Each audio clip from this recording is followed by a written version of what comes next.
to Carly since she was what, about 3-ish? Is that about right? Yep. So not just, a tangential or distant relationship. This was like a father to her. I mean, he was like a father figure. Right. Yep.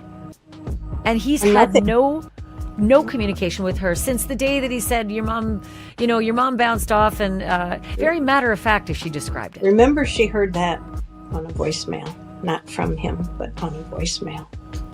So. Right. Did she ever get an actual phone call, time with him on the phone? I do think they did talk briefly, but only once that I know of. So, yeah. And he never made another effort to communicate with anybody. I figured maybe. When federal agents unreel the bright yellow plastic tape that officially designates a vessel as a crime scene, the clock doesn't just start ticking, it begins to echo with the weight of everything that was hidden down below. For 5.5 weeks, the world was told a very specific story about what happened to Lynette Hooker in the beautiful, deceptive waters of the Bahamas, a narrative spun by her husband, Brian Hooker, detailing a tragic, sudden accident in rough seas where his wife supposedly bounced off the back of a dinghy and vanished into the Atlantic. But the moment the United States Coast Guard intercepted the 46-foot sailing sloop named Soulmate off the coast of Florida, towed it into the Fort Pierce Coast Guard Station, and surrounded its entire hull with crime scene tape, that narrative did not just fracture, it completely dissolved. Our spies were there on the ground, watching from the shore and rolling video from the sky as federal investigators spent more than 3 consecutive hours down below in the belly of that boat, emerging with heavy plastic bags filled with forensic evidence that they meticulously processed on a dry dock table setup. This changes everything we thought we knew about the disappearance of Lynette Hooker, because the federal government does not seize a massive vessel offshore and declare it an active crime scene if they believe an innocent accident occurred 1,000 yards away on a tiny rubber dinghy. By treating Soulmate as the primary epicenter of a criminal investigation, the feds are loudly signaling that they believe the violence, the struggle, or the ultimate crime occurred right there on the vessel where the couple had lived for 4 years, completely undermining the story that Brian Hooker spent weeks telling anyone who would listen. Think about that for a moment, and realize that while the public was watching the horizons of the Bahamas for any sign of a missing boater, the true answers were likely floating across the ocean, locked inside the very cabin where Lynette should have been safest. When the fire and rescue personnel checked in with that representative, they said, we'd never heard from him. That's what I've heard, yeah. I'm just hoping they find some of the clothing articles on the boat, if they made it back to the boat. So that would be pretty obvious that something else went on other than what he said. Or finding Lynette and finding her on shore somewhere would also kind of wrap up the story in a different way. So, do you have a working theory yourself of what might have happened, what might really have happened? When he talked to me, he said that they had been drinking all day. And then when she went off the boat, he told me she was swimming toward shore. We've heard the boat and everything else, but mine was the shore. And that he had thrown the thing to her, the floaty thing, didn't know if she got it or not, and that he had lost sight of her.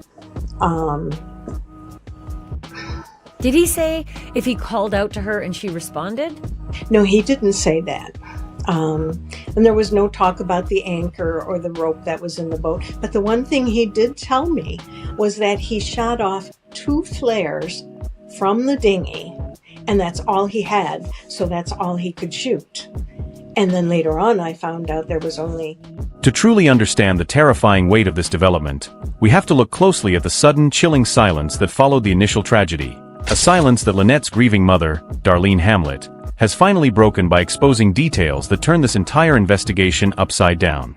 For over 5 weeks, as Darlene and her granddaughter, Carly Ellsworth, endured an unimaginable living hell, there was absolutely nothing but crickets from Brian Hooker, a man who claimed to be a deeply traumatized victim but who completely walled off his wife's family, never making a single phone call to commiserate, plan a memorial, or comfort the young woman he had helped raise since she was 3 years old.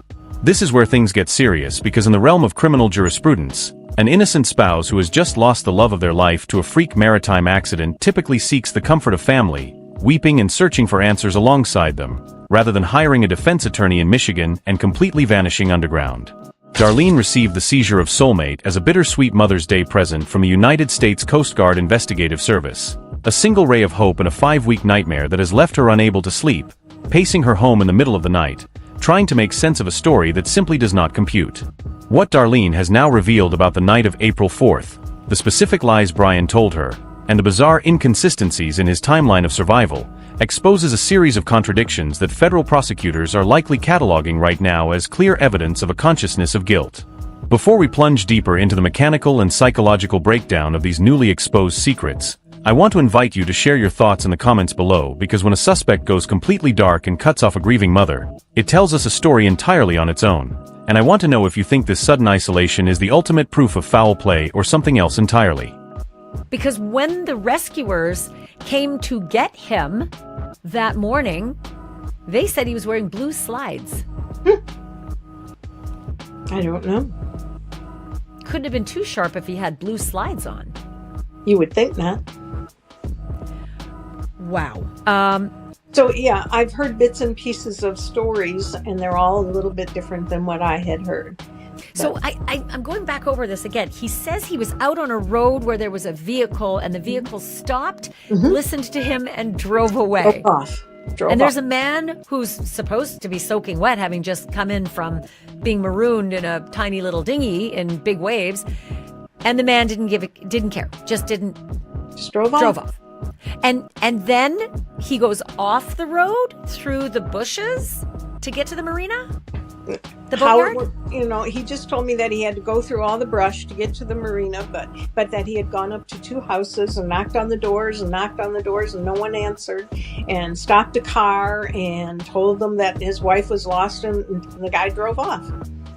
I still don't understand going through the bushes if he's already on a road. If he's on a road that takes him to houses and cars are driving, why suddenly would he leave a road and go through this rough brush that he mentioned he had to bushwhack through?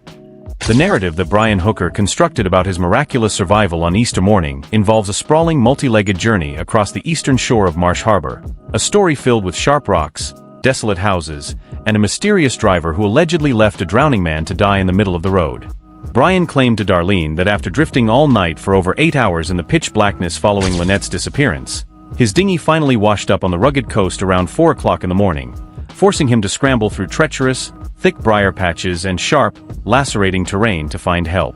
He told his family that his feet were being torn apart by the sharpness of the ground as he bushwhacked his way toward the marina, painting a picture of a desperate barefoot survivor pushing through the wilderness in an absolute state of panic. Stay with me, because this is where it gets complicated, and this is exactly where the physical evidence begins to completely obliterate his credibility.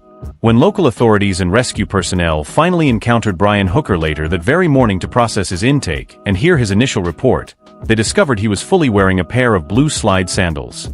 Ask yourself why that detail matters so much, and consider how a man could supposedly bushwhack through dense, thorny tropical brush and across jagged razor-sharp coral rock formations for a long distance while perfectly maintaining a pair of loose, open-toed rubber slides on his feet without losing them, destroying them, or showing severe lacerations to his exposed skin. It is a tiny microscopic contradiction, but in a federal investigation, it is precisely the kind of physical impossibility that breaks an alibi in half and forces investigators to ask what kind of terrain he was actually walking on, and whose feet were truly on the ground that night. And Brian and his family are absolutely walled off at this point. They're just gone. They're just, his mother's a lovely woman. I know she's been sick, but I haven't heard from her. I've met her. I never met his sister. I've met his one brother and a nephew, but they're out in California, so they're a long way from Michigan or Florida. So I've only met a few. His sister's taking an intriguing role in all of this, possibly even having arranged the attorney for Brian in Nassau in the Bahamas. I'm not sure of that. There's some who've said that she might have been instrumental in securing that attorney for Brian. Nothing wrong with that, nothing illegal about it, but some of the actions would have required a lot of help, like leaving the Bahamas and getting that paperwork all filed when you're in a jail cell. That would have likely come from a family member. Do I know it's her? I do not. No. She was there. I think that is a key question, and honest to God, I think the Apple Watch that we spotted on Lynette's wrist at the Abaco Inn when she was taking pictures by the pool, I think that is a massive piece of evidence, because Lynette had a habit of taking that watch off in the middle of the evening because it was a low battery watch. It didn't have a strong battery.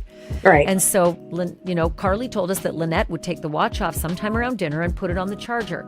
Right. And so if your theory, and trust me, it's my theory too, is that Brian may have done something to her on board Soulmate, it is quite possible he didn't realize she'd already taken that Apple Watch off and it was sitting. The fabric of Brian's timeline stretches even thinner when we examine his claims about what happened once he supposedly managed to transition from the rough brush of Marsh Harbor onto the local paved roadways in search of an emergency phone or a rescue party. He told Darlene that in the darkness of that early Easter morning, he approached 2 separate residential houses, pounding heavily on the doors while shouting for help, but that because it was a major holiday weekend, the homes were entirely vacant and nobody ever came to the door to answer his desperate pleas. But his story did not stop there. Brian further asserted that as he walked down the empty road in his soaking wet clothes, a vehicle suddenly approached in the dark, prompting him to flag it down, look directly through the window at the driver, and state explicitly that his wife was lost and he needed immediate assistance. According to Brian, the unknown driver looked right at him, casually rolled up the window, shut the door, and drove away into the night, leaving him entirely stranded in the middle of the street. When you look at the geography of Marsh Harbor and talk to the locals who live there, this specific portion of Brian's tale feels entirely foreign because the people of the Bahamas are universally recognized for their deep hospitality, their tightly knit communities, and a cultural instinct to immediately assist anyone in maritime distress. Ashley Banfield herself openly challenged the existence of this mysterious vehicle, stating bluntly that she does not believe this driver exists, that the story is a fabricated piece of misdirection, and that she isn't staying up late checking her email for a witness who will never come forward. If you believe Darlene and Carly deserve the absolute truth, and you want to ensure that stories like Lynette's are never buried under a mountain of convenient lies, please take a brief moment right now to subscribe to the channel and share this video so we can keep the public pressure exactly where it belongs, on the pursuit of unvarnished justice. The inconsistencies only multiply when we contrast the intimate statements Brian made to his mother-in-law against the sprawling, hour-long recorded statements he gave to local boaters named Blaine and his wife, a recording they captured simply because the sheer volume of information coming out of his mouth was too fast to write down. In that long, frantic session of verbal diarrhea, Brian painted a highly dramatic picture of survival that shifted constantly, creating an entirely different set of legs for his journey than the one he would later present to the grieving family in Michigan. Darlene, who is currently attending intense psychological counseling just to survive the emotional trauma of losing her only daughter, noted that she simply could not argue with Brian's geography at the time because she had never been to Marsh Harbor and possessed no frame of reference for where the houses sat in relation to the marina. But now that federal investigators are crowdsourcing data and drawing lines across the map, they are realizing that Brian's descriptions of leaving a perfectly good roadway where cars were driving to go back into the thick, dangerous brush to bushwhack his way to the marina makes absolutely no logical sense. Why would a man who has already found a paved road, houses, and an active vehicle suddenly diverge back into the punishing briar patches unless he was trying to hide his movements, stage a physical appearance, or avoid being seen by the very community he claimed refused to help him? The truth in real crime is always complicated, and as we close this first critical chapter of the update, the spotlight turns entirely away from the deceptive waters of the Bahamas and focuses directly on the digital and physical secrets currently being scraped from the decks of the captured Soulmate. The mechanical certainty of modern technology is that it does not suffer from memory loss, it does not panic, and it absolutely cannot be persuaded to tell a convenient lie to protect a narrative. As federal investigators continue to comb through the interior cabins and structural spaces of the captured sailing sloop Soulmate at the Fort Pierce Coast Guard Station, they are not just looking for blood patterns or signs of structural repair, they are actively hunting for a hidden digital archive that Brian Hooker may have completely overlooked. When Lynette vanished into the darkness on the night of April 4th, she left behind a trail of physical items that completely contradict the idea that she simply slipped away during a tragic, unexpected mishap on an isolated dinghy ride. To understand how deep this digital trap truly goes, we have to look directly at a piece of evidence that Lynette's daughter Carly brought to the attention of authorities, an item that completely shatters Brian's version of what transpired after the couple left the Abaco Inn bar. In multiple photographs taken earlier that very day by the swimming pool and patio area of the resort, Lynette can be seen clearly wearing her Apple Watch, a device that has become a central focus of the entire federal forensic investigation. Stay with me because this is where it gets complicated, and this is where a small daily routine transforms into a massive piece of circumstantial evidence that could easily blow this entire case wide open. According to Carly, Her mother had an incredibly specific, unchanging habit regarding that particular watch due to a mechanical flaw that she complained about constantly to her family. The battery on Lynette's Apple Watch was notoriously weak, barely capable of holding a full charge for an entire day if she was using it actively while out exploring or lounging by the pool. Because of this persistent annoyance, Lynette had developed a strict, unyielding routine where she would take the watch off her wrist immediately upon returning to Soulmate around dinner time, plugging it into its designated charging cord inside the main cabin so it would be ready for the following morning. Think about that for a moment, and realize the immense structural problem this poses for Brian Hooker's official timeline of events. Brian's narrative relies entirely on the premise that after their evening out at the resort, the couple immediately traveled away from Soulmate on their small rubber dinghy, and that Lynette was actively with him out on the water when she allegedly bounced off the back of the small craft and disappeared into the Atlantic. If federal forensic analysts power up that Apple Watch and discover that its internal health data, its heart rate monitor, or its connection to the vessel's onboard local network shows that it was actively plugged into its charger inside the boat's cabin at the exact time Brian claims they were out drifting on the open ocean, it changes everything we thought we knew. If the watch was sitting on its charger while Lynette was supposedly miles away on a rubber dinghy, it forces investigators to ask a terrifying question. Did Lynette ever actually leave the main vessel alive after returning from dinner? If she followed her daily habit, she would have stepped on board Soulmate, taken off the watch, plugged it in, and then remained on the boat, meaning that whatever tragedy befell her occurred within the very walls that the Coast Guard has now sealed off with yellow tape. Brian Hooker spent years working for AT&T, a professional background that investigators are looking into with extreme scrutiny because he allegedly possessed advanced knowledge of how to manipulate tracking systems, having once been terminated from his job for supposedly masking the GPS tracking data on his company work van. But while a person might know how to disable a live GPS ping or turn off a cellular phone to hide their location in real time, they cannot easily rewrite the deep, hard-coded retrospective data logs that are stored inside the firmware of personal smart devices. The presence of that watch sitting silently on its charger inside the master stateroom isn't just a heartbreaking reminder of Lynette's daily life. It is a digital silent witness that may have recorded the exact hour the boat's environment changed from a peaceful home into a highly active federal crime scene. The digital trail does not stop at the charging station of an Apple Watch. It extends directly to the very neck of the victim herself, involving a piece of jewelry that Lynette was never known to take off while in public. Carly is currently in possession of her mother's signature gold necklace, a custom piece featuring a prominent letter L that Lynette wore constantly as her primary personal identifier. Darlene and Carly have both stated to investigators that this necklace, along with her diamond wedding ring, were the only two pieces of jewelry that Lynette valued above all else, wearing them through every single excursion, dinner date, and sailing trip they took across the Caribbean. Yet, when the initial search of Soulmate was conducted after Brian finally raised the alarm at the Marsh Harbor Marina, that very same letter L necklace was found sitting entirely abandoned inside the boat's cabin. Ask yourself why that detail matters, and consider the sheer lack of logic required to believe that Lynette would meticulously remove her favorite sentimental necklace and leave it on the boat if she was simply jumping into the dinghy for a quick, casual ride back out into the harbor. The presence of the necklace inside the cabin strongly suggests that Lynette was either undressing, preparing for bed, or caught completely off guard in a state of vulnerability inside her own living quarters long before any supposed dinghy accident ever took place. To make matters even more suspicious for the federal teams building this puzzle piece by piece, the surveillance footage gathered from the Abaco Inn resort has created a massive, glaring contradiction regarding what Brian Hooker was actually wearing on the night his wife disappeared. The bartender who served the couple during their final dinner hours stated explicitly to local authorities that Brian was wearing a distinct, brightly colored blue and white patterned shirt while sitting at the bar. However, a local resident who happened to take a casual photograph of Brian crossing the street near the harbor just a short time later captured him wearing an entirely different garment, a plain, solid tan or gray shirt made of heavy sailing or fisherman fabric. While true crime observers might argue that it is completely normal for a seasoned sailor to keep a dry change of clothes inside a waterproof bag while operating an open dinghy, the shifting wardrobe raises immediate red flags when placed against his frantic timeline. Why would a man change his shirt in the middle of a short transit back to his primary boat?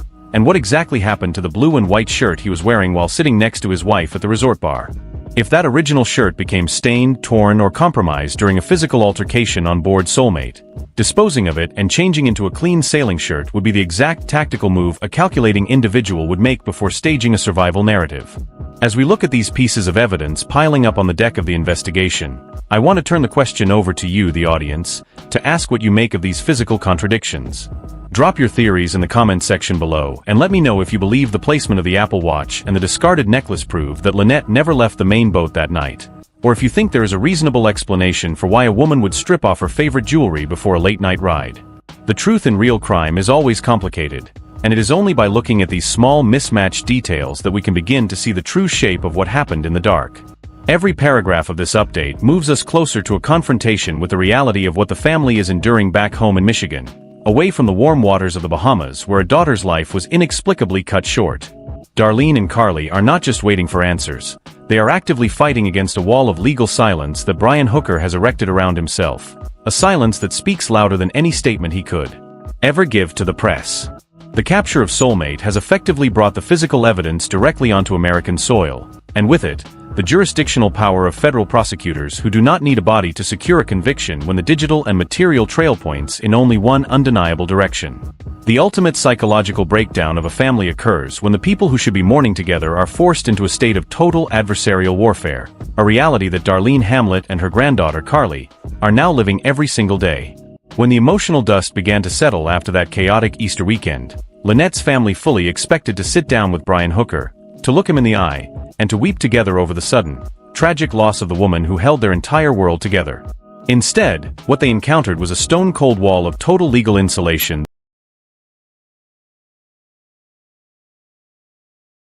that began almost feet saw update from a space into a dark, calculated chess match.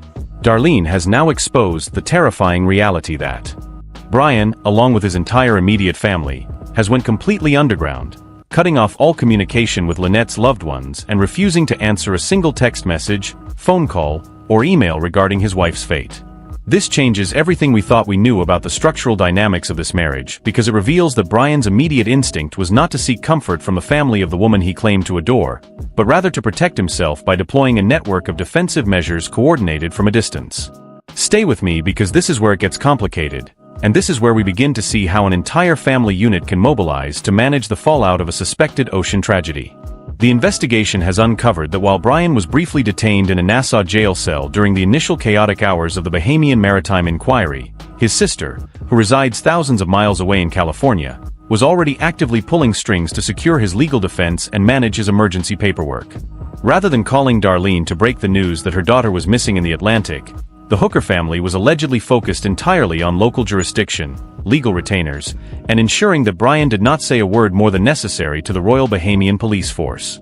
Think about that for a moment, and realize the immense emotional devastation inflicted upon a 20-year-old daughter like Carly, who was forced to watch her stepfather return to American soil, pack up his belongings, and retreat into the shadows of a defense network without ever offering her a single word of explanation or condolence. Brian's brother and sister have completely closed ranks around him, creating a human shield that has allowed the former telecom worker to vanish into anonymity while federal agents quietly circle his past and dismantle his alibi. This total lack of empathy, this complete abandonment of a grieving daughter and mother, is what drove Darlene to break her silence and lay bare the working theory that she believes explains exactly why Soulmate has been seized and treated as a floating crime scene by the United States government. When Ashley Banfield sat down with Darlene and pushed her to articulate the absolute, unfiltered truth of what she believes happened in the darkness of that cabin on April 4th, the grieving mother did not flinch, delivering a theory that is as bone-chilling as it is forensically sound.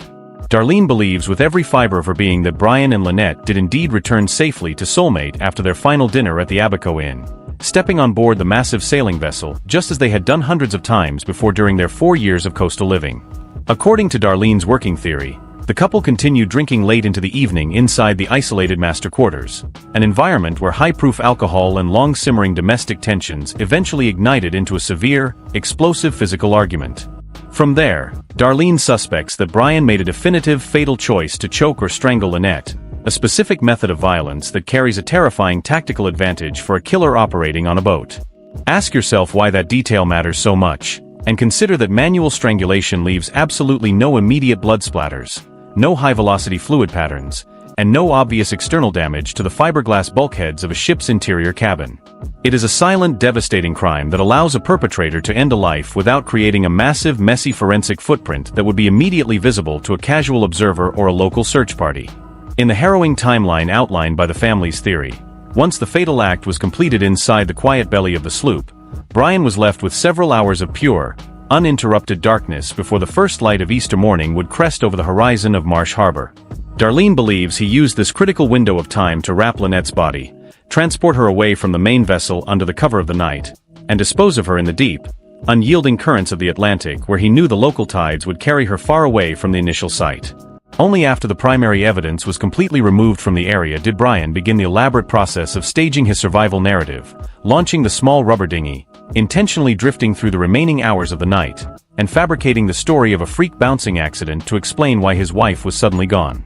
If you believe that a mother's intuition mixed with hard forensic reality deserves to be heard, and you want to support independent investigative journalism that refuses to let these cases go cold, please take a quick second right now to share this video on your social media platforms so that Brian Hooker's face and the name of the vessel Soulmate remain locked in the public eye.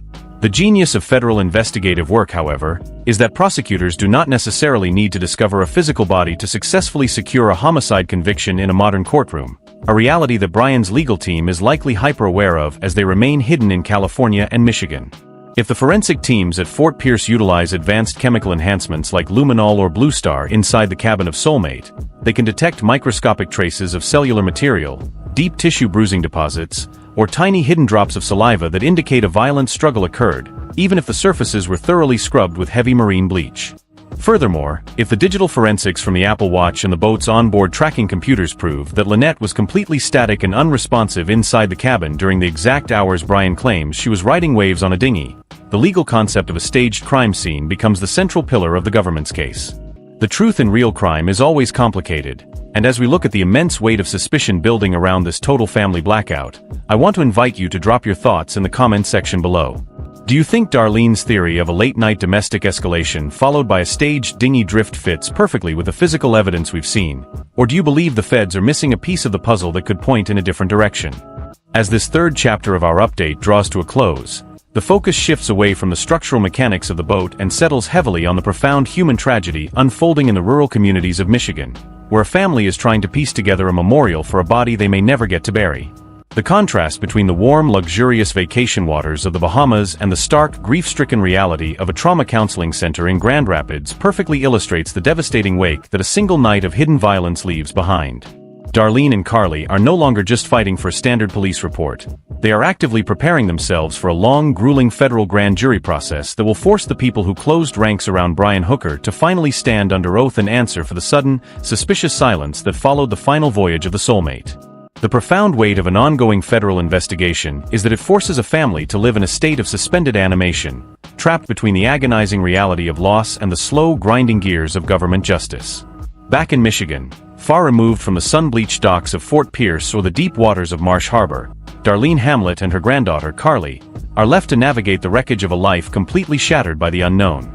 Darlene recently confessed that the emotional toll has become too heavy to carry alone, driving them to attend regular trauma counseling sessions just to find the strength to make it through each passing day.